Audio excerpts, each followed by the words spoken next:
podcast.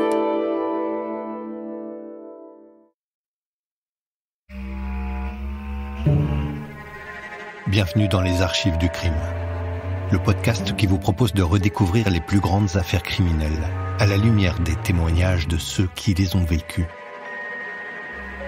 Pour les archives du crime, les équipes de l'INA ont écouté des centaines d'heures d'entretiens, de témoignages, d'interviews, et sélectionné la sève de ces affaires hors du commun. Cette nouvelle saison vous plongera dans l'affaire Guy Georges. Une affaire qui a provoqué une véritable psychose dans la capitale, à la fin des années 90. Cette psychose a pris fin avec l'arrestation de celui que l'on surnommait le tueur de l'Est parisien, en mars 98, grâce à son ADN. En novembre 97, une affaire de faits divers sordides éclate. Les médias révèlent qu'un prédateur sexuel rôde à Paris dans les quartiers de Bastille et de République. Il s'en prend aux jeunes et jolies filles quand elles rentrent chez elles à pied, tard le soir. Il les viole, puis les égorge. Depuis 7 longues années, en effet, la plus prestigieuse brigade criminelle de France, la célèbre crime du 36 quai des Orfèvres, traque le tueur de l'Est parisien. 7 longues années d'acharnement, de fausses pistes et d'échecs. Arrêté en mars 98, Guy Georges, enfant de la DAS au parcours chaotique, sera condamné à la prison à perpétuité en avril 2001.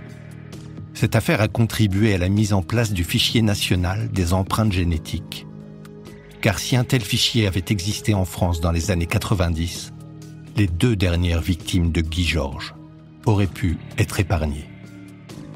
L'affaire Guy Georges a aussi révélé les failles du système français. Car bien avant d'être arrêté, Guy Georges était déjà connu des services de police. Cette révélation, Martine Monteil, la chef de la crime, la raconte des années plus tard. Oui, alors c'est le docteur Pascal, qui est élu laboratoire de Nantes, qui m'appelle, la secrétaire du docteur Pascal. Alors moi, je veux dire, je suis fébrile, toujours quand Donc, il m'appelle, il me dit, j'ai une bonne et une mauvaise nouvelle. Oh là là là, je crains le pire. De toute façon, il faut savoir les deux. Alors, je dis commencer par la bonne. Et la bonne, c'est que j'ai identifié le tueur en série. C'est Guy Georges. Et la mauvaise, c'est qu'il est passé par le service en 95. Oui, effectivement, c'est la mauvaise nouvelle. Nous allons vous raconter cette affaire qui marque un tournant dans l'histoire de la police française, telle que l'ont suivi les Français à la veille des années 2000. 2 voix de femmes nous guideront dans notre récit. Celle de Martine Monteil, chef de la brigade criminelle du 36 quai des Orfèvres, pour l'enquête. Et celle de Fabienne Synthès, journaliste qui a couvert pour France Inter les audiences du procès jour après jour.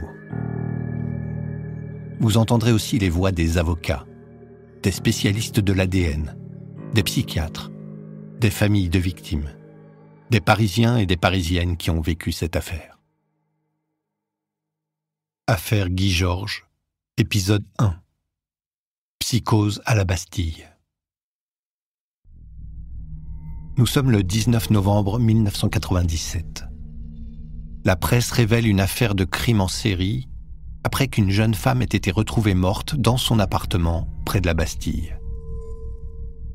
Quelques jours plus tôt, le 16 novembre, les policiers reconnaissent immédiatement la signature du meurtrier devant le corps d'Estelle Magde, 25 ans, retrouvée près de son lit.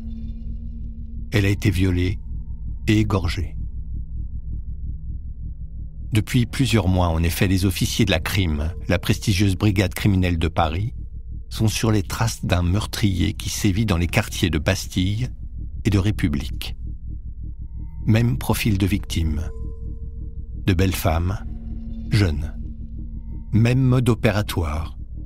Des victimes retrouvées le corps vrillé près de leur lit, dans leur appartement, ligotées, bâillonnées, violées, poignardées, égorgées. Journal de 19h, France Inter, Christophe Ondelat. Sans vouloir exagérer, on peut dire ce soir qu'une petite psychose est en train de gagner le 11e arrondissement de Paris, autrement dit les quartiers de Bastille et de République. Dans cet arrondissement, en effet, on a retrouvé le week-end dernier le corps d'une jeune femme de 25 ans, égorgée chez elle. Et on pense que son assassin pourrait être un tueur en série, un serial killer, comme on dit aux États-Unis, qui aurait déjà assassiné 2 femmes en 94 et 95 dans le même secteur géographique. Et peut-être d'ailleurs une 4e jeune femme, le 23 septembre dernier, cette fois-ci dans le 19e arrondissement. 4 cadavres pour un seul homme. J'imagine, Lionel Thompson, que dans le quartier, on est au courant. Oui, les plus inquiets, à vrai dire, les seuls qui savaient déjà en fait qu'il s'agit peut-être d'un meurtrier en série sont les voisins directs d'Estelle Magde, la jeune fille qui a été tuée le week-end dernier rue de la Forge Royale. Ils ont compris aux questions que leur ont posées les policiers et avant que les médias en parlent que cet assassinat est donc peut-être lié à d'autres. Parmi ses voisins, cette jeune femme qui travaille juste au pied de l'immeuble et habite dans le quartier. Assez terrifiée, étant donné que ça s'est passé pas très loin de mon lieu de travail. Donc je suis assez inquiète. Disons que je réfléchis à 2 fois maintenant pour aller chercher ma voiture dans mon box. Et quand je rentre dans mon immeuble, je prends soin de fermer la porte derrière moi. Comme les autres personnes du quartier ou de l'immeuble, cette jeune femme ne connaissait la victime que de vue, une jeune fille blonde sans histoire, elle n'a rien remarqué d'anormal. Même le gérant de l'immeuble qui habite pourtant l'appartement juste en dessous de la victime ne dit ne rien avoir entendu le soir supposé du crime. Ce tueur très discret n'a même pas fracturé la porte, il a donc accompagné sa victime chez elle de gré ou de force. Comme les autres assassinats auxquels les policiers essayent de relier celui-ci, 3 assassinats et peut-être donc un 4e où là aussi les jeunes filles ont été violées, égorgées et poignardées avec acharnement. Ce profil de prédateur sexuel, de tueur en série ou de serial killer comme disent les anglo-saxons, on pensait que ça n'existait qu'aux États-Unis. Et pourtant ce que les Français découvrent en novembre 97, c'est que cela fait plusieurs mois que la crime enquête sur un homme auquel elle attribue de façon formelle 2 meurtres. Celui d'Agnès Nieschkamp, une architecte d'intérieur de 33 ans, en décembre 94. Et celui d'Hélène Frinkin, une psychomotricienne de 27 ans, en juillet 95. Ce qui relie ces 2 crimes de façon certaine, c'est l'ADN laissé par le meurtrier sur le corps de ses victimes. En 1997, si la technique d'analyse de l'ADN est connue et fiable, il faut encore plusieurs jours pour obtenir les résultats d'analyse d'un échantillon. Le 25 novembre, plus d'1 semaine après l'assassinat d'Estelle Magde, les résultats tombent. Journal de 19h, France Inter, Christophe Ondelat. On vient de l'apprendre, les tests ADN qui ont été pratiqués sur le corps de la jeune Estelle Magde, retrouvée morte à son domicile dans le quartier de la Bastille à Paris le 16 novembre dernier. Ces tests confirment les craintes des policiers. L'assassin est bien le même homme que celui qui a tué déjà 3 autres jeunes femmes ces dernières années dans l'Est de Paris. Il y a donc bien Eric Young, un tueur en série, et cet homme est toujours en action, il est toujours en liberté. Oui, les résultats des tests génétiques dits ADN étaient attendus aujourd'hui. Ils viennent d'être connus. Oui, les 4 victimes, toutes des jeunes femmes habitant dans les arrondissements Est de Paris, ont bien été assassinées par un même et unique tueur. La piste du serial killer se confirme donc ce soir. Les tests ADN, dont la fiabilité n'est plus à démontrer, ont été effectués par un laboratoire privé installé à Nantes. Le tueur, s'il n'est pas identifié formellement, est cependant cerné par les policiers de la criminelle. En effet, les enquêteurs savent qu'il s'agit d'un homme de type méditerranéen, qu'il mesure entre 1m75 et 1m80, qu'il pèse environ 80 kg et qu'il est âgé de 25 à 30 ans. D'ailleurs, la police criminelle a décidé de rendre public, et ce, dès demain matin, le portrait robot de cet homme devenu maintenant l'ennemi public numéro 1. Si les journalistes parlent de 4 meurtres, c'est qu'une autre victime, Magali Sirotti, 19 ans, a été retrouvée assassinée chez elle, dans le 19e arrondissement, 2 mois auparavant, en septembre 97. Chez elle, les policiers n'ont pas retrouvé d'ADN. Mais le mode opératoire porte la signature de celui que les médias surnomment très vite le tueur de l'Est parisien. On écoute la chef de la brigade criminelle, Martine Monteil, raconter des années plus tard dans À voix nue, au micro de Pierre Chassagneux, la découverte du corps de Magali Sirotti en septembre 97. Quand j'arrive, je suis la 3e, je crois. Il y a déjà le procédurier et il y a le chef de section. Et ils me regardent et ils disent rien, en fait. Ils me laissent prendre contact avec la scène de crime. Et là, je dis, c'est pas vrai. Parce que, évidemment, quand je vois la trace à la base du cou d'un objet qui peut être donc quelque chose de coupant, un rasoir ou un couteau, on ne le sait pas encore. Bon, donc... les piquets, le soutien-gorge coupé toujours au milieu des bonnets, etc. C'est pareil. La même position du corps, un peu vrillée d'ailleurs, qui sera caractéristique. On utilisera d'ailleurs les photos pour les assises, pour montrer comment il y avait une espèce forcément de rituel, puisqu'il laissait presque toujours les corps dans la même position et avec les mêmes traces de violence. Et donc... ça y est, je dis c'est pas possible, il a recommencé, quoi, voilà. Et eux, ils attendaient que ça, c'est que j'ai cette réaction. Et au fur et à mesure où le groupe arrivait, chaque fois, on observait le nouvel arrivant qui avait la même réaction, c'est-à-dire on dit c'est le même. Et de ce tueur récidiviste, nous avons un portrait robot. Car entre le meurtre d'Agnès Nieschkamp et celui d'Hélène Frinkin, en 1995, une jeune femme, Elisabeth, a réussi à lui échapper. L'homme l'a suivie dans la rue, la nuit, et s'est introduit chez elle sous la menace d'un couteau. Pour la rassurer, il a commencé par lui raconter qu'il était recherché et qu'il avait juste besoin de se cacher pour la nuit. Puis il l'a ligoté et bâillonné. La chance d'Elisabeth, c'est que l'homme s'est rendu compte qu'une lampe était restée allumée à l'étage de son petit duplex. Quand il s'est levé pour aller l'éteindre, Elisabeth a eu la présence d'esprit et le courage de défaire ses liens, de sauter par la fenêtre du premier étage et de courir chercher refuge dans un café voisin.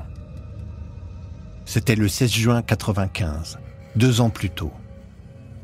Depuis, Elisabeth, qui a passé une demi-heure avec le tueur, aide la brigade criminelle. On écoute à nouveau Martine Monteil raconter à Pierre Chassagneux quel a été le rôle d'Elisabeth dans l'enquête.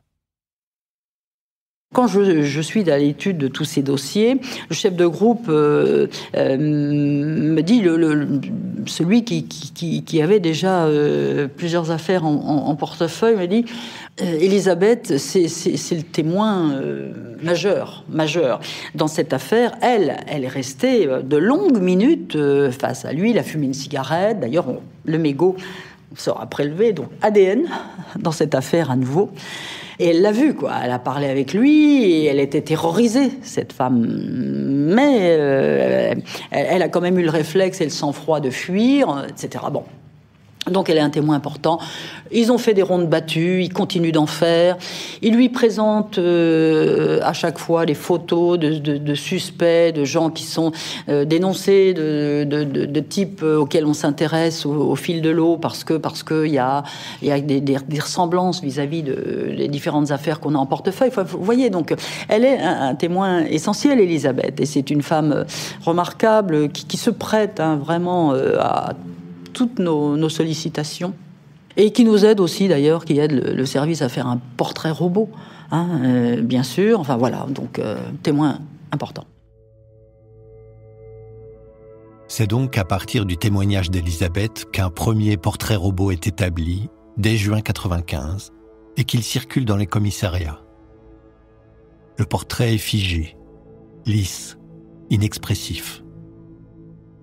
C'est ce portrait robot, un peu amélioré grâce à de nouveaux logiciels, que la police se voit contrainte de diffuser dans les médias au moment où l'affaire devient publique. Le journal de 13h de France Inter du 26 novembre s'en fait l'écho.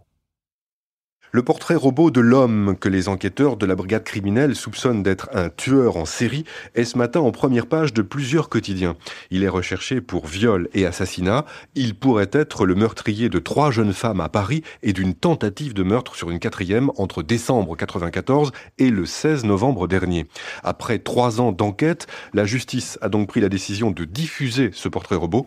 Franck Herriot, c'est une procédure qui reste exceptionnelle en France car elle présente des avantages, mais là aussi aussi des inconvénients. Et le premier étant qu'en diffusant ce portrait robot, la police reconnaît implicitement son échec. Comme le dit un enquêteur, quand on en arrive là, c'est qu'il n'y a plus grand-chose à faire. Autre inconvénient, le surcroît de travail pour la brigade criminelle qui va devoir faire face à des dizaines d'appels. Il va falloir doubler les effectifs. 3 numéros de téléphone ont été mis en place. À chaque fois, il va falloir vérifier l'identité des correspondants et surtout contrôler qu'il ne s'agit pas de dénonciations fantaisistes ou de canulars. Cela arrive à chaque fois et risque d'étouffer, de retarder l'enquête. L'utilisation d'un portrait robot est très fréquemment utilisée dans un grand nombre d'affaires, d'autant qu'aujourd'hui, il existe des logiciels qui permettent une réalisation rapide et assez fidèle. Généralement, la diffusion d'un portrait robot est d'abord restreinte, c'est-à-dire limitée au seul commissariat. La seconde étape, c'est l'affichage dans certains lieux publics. Quant à la diffusion à grande échelle, dans la presse et dans tous les lieux publics, elle reste, c'est vrai, exceptionnelle. Mais les 2 dernières fois où elle a été utilisée, elle a permis l'arrestation de Thierry Paulin, le tueur de vieilles dames, reconnu par un commissaire de police,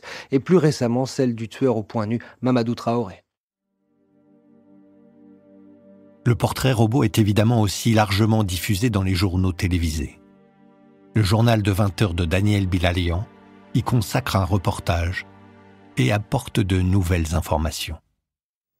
Hier, dans tous les commissariats, aujourd'hui, ce portrait robot est diffusé dans toute la presse. Un constat d'échec pour les enquêteurs, mais surtout l'espoir de pouvoir mettre enfin un nom sur ce visage. Celui du tueur en série qu'ils recherchent depuis 2 ans. 2 ans d'enquête, d'indices, de patrouille, en vain. 2 ans et 4 meurtres, peut-être même 7. Aux meurtres d'Agnès et Hélène, de Magali et d'Estelle, s'ajouterait aujourd'hui celui de Pascal, retrouvée ici en 91, elle aussi violée et égorgée dans son appartement. 2 autres meurtres, près de Bastille, sur des parkings, pourraient être attribués au tueur. Un tueur athlétique, froid, méthodique, et même poli, avec celle qu'il ne réussira pas à tuer en 1995. Elisabeth, qui s'échappe malgré ses pieds et poings entravés par la fenêtre de son appartement. Là, le tueur laisse des traces, un mégot qui permet aux enquêteurs de relever une empreinte et surtout son ADN grâce à la salive. Dans l'appartement d'Hélène, en juillet 95, le tueur laissera l'empreinte de son pied sur du sang. Un pied dit égyptien, au 2e orteil plus long que le pouce. Voilà la liste des indices à disposition des enquêteurs. Avec ce portrait robot, ils espèrent réaliser la même opération qu'en 1987. L'arrestation de Thierry Paulin, l'assassin de 8 personnes âgées. C'est un policier qui avait reconnu le suspect grâce au portrait diffusé. Les empreintes digitales avaient confirmé que Paulin était bien le coupable. Cette fois, les enquêteurs espèrent que l'empreinte génétique jouera le même rôle dans le dossier qui les mobilise. Les nouvelles se bousculent ce mercredi 26 novembre. Ce n'est plus 4, mais 7 meurtres qui auraient été commis par le tueur de l'Est parisien. Les journalistes emploient le conditionnel, parce qu'on n'a pas retrouvé d'ADN sur toutes les scènes de crime, ou bien parce que le mode opératoire est légèrement différent. Mais à ce point de l'enquête, les policiers de la crime savent que 3 affaires distinctes, traitées au départ par 3 groupes différents de la crime, sont l'œuvre d'un même homme. Son parcours criminel a commencé en 91, avec l'assassinat de Pascal Escarfaille, étudiante de 19 ans, violée et égorgée chez elle, dans le 14e arrondissement de Paris. On n'a pas retrouvé d'ADN sur le lieu du crime. On n'est pas dans l'Est parisien, mais les blessures infligées, la position du corps et la découpe des vêtements sont similaires aux crimes de 95 et 97. Les enquêteurs de la PJ ont aussi rattaché au même dossier 2 meurtres survenus dans des parkings, dans les 12e et 13e arrondissements. Celui de Cathy Rocher, en janvier 94, et celui d'Elsa Benadi, en novembre de la même année. Au moment où éclate l'affaire, cela fait donc 7 ans que la brigade criminelle enquête. Au fil du temps, le tueur a semé des indices. Une tache de sang, une empreinte de pied avec un 2e orteil plus long que le pouce. Mais cela n'a rien donné jusqu'à présent. À côté des indices matériels, qu'ils ne négligent pas, les enquêteurs croient beaucoup à la preuve formelle que constitue l'ADN. Mais à cette époque, en France, il est interdit de constituer des fichiers d'ADN. Un ADN peut donc être identifié, mais on ne peut le comparer à rien. On écoute Martine Monteil évoquer le problème de l'absence de fichier ADN à ce moment-là. Fichier qui sera créé un peu plus tard, sous le nom de Fichier national automatisé des empreintes génétiques, ou FNAEG. Nous en reparlerons. À partir de Nischkampf, on a de l'ADN, quoi. Ah, bon, les 3 premières, Escarfaille, Benadi-Rocher, il n'y en a pas. Sur une des parkings, on croit qu'il y en a, mais il s'avérera que ça n'en est pas.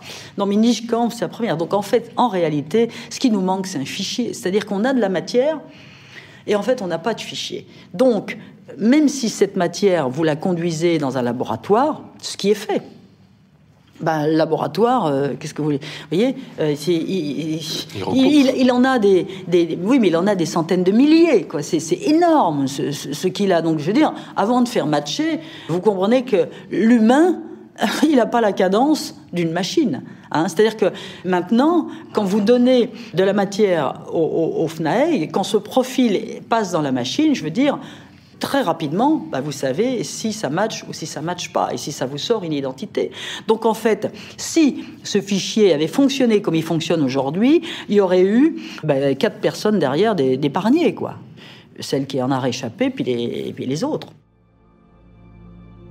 En l'absence de fichier ADN, donc, la police se résout à présenter ce qu'elle a, le portrait robot. Il faut dire que depuis que l'affaire a été révélée, la CRIM est sommée par les autorités de prouver qu'elle s'occupe activement de l'enquête. Ses méthodes de travail ont en effet été mises en cause par une femme, Anne Gauthier, dont la fille, Hélène Frinkin, a été assassinée en juillet 1995. Elle dit sa colère au micro de France Inter, le 28 novembre. Il m'a fallu beaucoup de temps pour me dire, mais ça va pas. Et le plus grand choc, je crois, que j'ai reçu dans ces presque 2 ans et demi, c'est lorsque, au mois de juin, le 3 juin très exactement, j'ai découvert tout à fait par hasard, en parlant avec le tenancier du café juste en face de chez ma fille, j'ai découvert qu'il n'avait même pas su que cette jeune fille avait été assassinée, et son frère qui tenait le bureau de tabac ne le savait pas non plus, et à plus forte raison n'avait-il jamais vu le portrait robot. Ça faisait 23 mois. Et ça a été un choc épouvantable. Pendant 15 jours, je n'ai pas pu en parler, même pas à mon mari. Et quand j'ai pu en parler, j'en ai parlé à mon avocat qui a mis en marche le système pour le faire remonter au juge, mais tout ça prend énormément de temps. La première jeune fille a été assassinée en décembre 1994 et l'enquête de voisinage, là où elle habitait, ça a été fait au début de l'année 96. Et là, je m'adresse quand même à la police, à la justice, avec toutes les remarques que j'ai faites tout à l'heure, à savoir le manque d'effectifs, le surcroît de travail, etc. Mais quand même, il y a eu des maladresses, disons, pour être courtois, des maladresses de fait. Il est vrai que la police a mis beaucoup de temps pour recouper les différentes affaires et en déduire qu'elles pouvaient avoir le même meurtrier. La brigade criminelle travaille donc désormais sur l'hypothèse de 7 meurtres commis entre 1991 et 1997. Après la diffusion à grande échelle du portrait robot de ce tueur en série, la police a enregistré 200 appels dans les premières 24 heures. Plusieurs hommes ressemblant à ce portrait ont été contrôlés, sans résultat jusqu'à présent. Depuis la mort de sa fille en 1995, Anne Gauthier suit l'enquête policière de très près. Elle mène une enquête parallèle en interrogeant les voisins, en suggérant des pistes aux officiers de la CRIM, ce qui ne manque pas d'agacer ces derniers. Empêcheuse de tourner en rond, Anne Gauthier va jouer un rôle majeur dans la révélation de l'affaire. Car quand elle apprend à l'automne 1997 que le tueur a récidivé, elle décide d'alerter la presse. Le 25 novembre, une double page paraît dans Libération intitulée « Ces 2 nouvelles morts n'auraient pas dû être ». Anne Gauthier y dénonce le manque de moyens de la police et de la justice qui permettent à un tueur de continuer sa série sanglante. Au lendemain de la diffusion du portrait robot, le journal de 13h de France Inter témoigne de la psychose dans le quartier de la Bastille. Psychose qui est montée d'un cran avec les révélations sur le nombre de meurtres attribués au tueur. Comme il fallait s'y attendre, la publication hier par Le Parisien et par François du portrait robot du tueur en série de l'Est de Paris a suscité plusieurs dizaines d'appels téléphoniques, des gens qui appellent pour dire qu'ils ont reconnu l'assassin ou qu'ils ont peut-être des informations. Alors Franck Herriot, est-ce que pour l'instant ces événements ont permis de faire avancer l'enquête ? Le numéro d'urgence a été mis en place hier matin et c'est encore un peu tôt pour savoir si l'enquête avance. Ce qui est certain, c'est que la quasi-totalité des plus de 200 appels reçus en l'espace de 24 heures proviennent principalement de la capitale. Je vous rappelle que le portrait robot du suspect a été diffusé à des milliers d'exemplaires dans toute la France. Alors, ce qu'on dit ce soir à l'état-major de la PJ, c'est qu'entre les inévitables délations malsaines et les déclarations de fumistes, les enquêteurs de la crime auraient sélectionné certains éléments nouveaux, voire intéressants, ce qui ne signifie pas qu'on est sur les traces du tueur. En attendant, des policiers sont sur le terrain pour vérifier toutes ces informations. Comme on pouvait s'y attendre, plusieurs hommes ressemblant au portrait robot ont été interpellés avant d'être relâchés. Une cellule de crise a donc été mise en place. Elle fonctionne 24 heures sur 24 grâce à une vingtaine de policiers détachés de 3 groupes d'enquête. Tous les témoignages sont traités en temps réel. Officiellement, les enquêteurs travaillent sur 4 meurtres et une tentative. Officieusement, ils s'intéresseraient également à 3 autres crimes pour lesquels on ne dispose d'aucune preuve formelle, mais d'éléments matériels qui permettraient de faire des rapprochements entre les différents dossiers. Alors vous savez que depuis hier, on parle de 7 voire de 8 meurtres de femmes qui pourraient être attribués au même assassin. L'information, bien sûr, n'est pas passée inaperçue dans l'Est de Paris, notamment dans le quartier de la Bastille, où a été découvert le dernier cadavre il y a une quinzaine de jours. Et cette marchande de journaux du Faubourg Saint-Antoine témoigne de l'émotion de son quartier au micro de Lionel Thompson. Les gens en parlent beaucoup, les gens ont peur et les gens achètent le journal pour voir le portrait robot et voir ce qu'il en est, essayer de faire quelque chose pour que ça avance et qu'on le retrouve, je crois. On achète le journal pour le portrait robot et à la suite de ça, eh bien, certaines personnes ont l'impression systématiquement de l'avoir rencontré ou de le côtoyer quotidiennement. C'est sûr, c'est lui. Bon, certaines personnes, effectivement, sont persuadées d'avoir côtoyé le meurtrier. Bizarrement, je pensais qu'étant donné que c'est un personnage qui a l'air de s'attaquer aux jeunes femmes, c'était plutôt les jeunes femmes qui avaient peur. Apparemment, non. Les jeunes femmes ont peur, mais aussi les femmes, les gens âgés, un petit peu tout le monde se sent concerné. La diffusion à large échelle du portrait robot est donc un surcroît de travail pour la police judiciaire.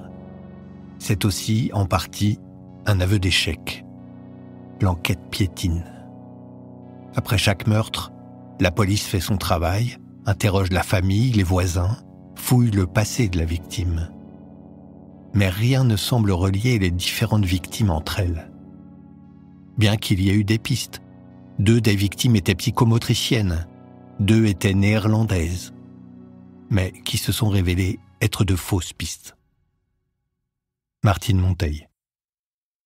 Le problème de ces affaires, à chaque fois qu'on se retrouvait sur une scène de crime et qu'on leur rattachait à ce tueur en série, parce que c'était devenu le tueur en série, en l'occurrence pour la presse de l'Est parisien, pour nous c'est un échec.